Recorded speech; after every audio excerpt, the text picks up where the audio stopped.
மே மாதத்தில் தமிழ்நாட்டில் வெயில் கொளுத்துகிறது. ஆனால் அதே நேரத்தில் நியூசிலாந்தில் குளிர்காலம். ஏன் இந்த வித்தியாசம்? இன்றைய காலநிலை சரியில்லை அப்படின்னு நீங்களும் சொல்றீங்களா? அப்போ இந்த வீடியோ உங்களுக்குத்தான். இது தவறான கூற்று. ஏன்? ஒரு குறிப்பிட்ட இடத்தில் குறிப்பிட்ட நேரத்தில் நிலவும் வளிமண்டல நிலையே வானிலை. இது குறுகிய காலத்தில் மணிக்கு மணி நாளுக்கு நாள் மாறக்கூடும். அதனால இன்றைய வானிலை அறிக்கைன்னு சொல்லதுதான் சரி. ஆனால் காலநிலை என்பது அந்த இடத்தின் 35 வருட சராசரி வானிலை. இது நீண்ட கால பதிவு. கிளைமேட் என்ற சொல் கிளிமோ என்ற கிரேக்க வார்த்தையில இருந்து வந்தது. அப்படின்னா சாய்வு கோணம்னு பொருள். ஒரே பூமியில் ஏற்படும் வெவ்வேறு அனுபவங்களுக்கு காரணம் பூமியின் கோள வடிவமும் அச்சின் சாய்வுமே ஆகும். சூரிய ஒளி விழும் கோணத்தில் ஏற்படும் மாற்றமே இவ்வளவு வித்தியாசத்திற்கு காரணம். இந்த கோண வேறுபாடுகளே பூமியை 3 வெப்ப மண்டலங்களாக பிரிக்கிறது. வெப்ப மண்டலம், மித வெப்ப மண்டலம் மற்றும் குளிர் மண்டலம். வானிலை மற்றும் காலநிலையை தீர்மானிக்கும் முக்கிய கூறுகள் 5. முதலில் வெப்பநிலை உயரே செல்ல 1000 மீட்டருக்கு 6.5 டிகிரி செல்சியஸ் குறையும்.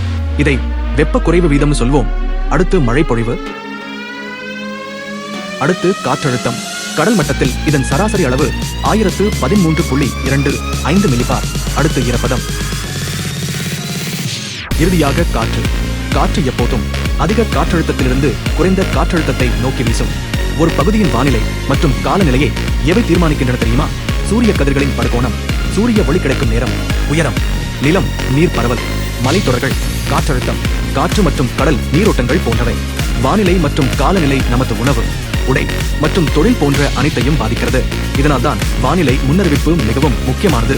அதற்கு 2 முக்கிய முறைகள் இருக்கு. முதலாவது சினோப் மெத்தட். இது பாரம்பரிய வரைபடங்களின் அடிப்படையில் கணிக்கப்படுவது.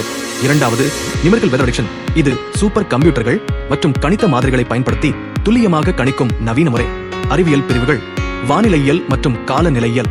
உலகிலேயே மிக அதிகபட்ச வெப்பநிலை 1913 ஆண்டு அமெரிக்காவின் மரண பள்ளத்தாக்கில் 56.7 டிகிரி செல்சியஸ் ஆக பதிவானது.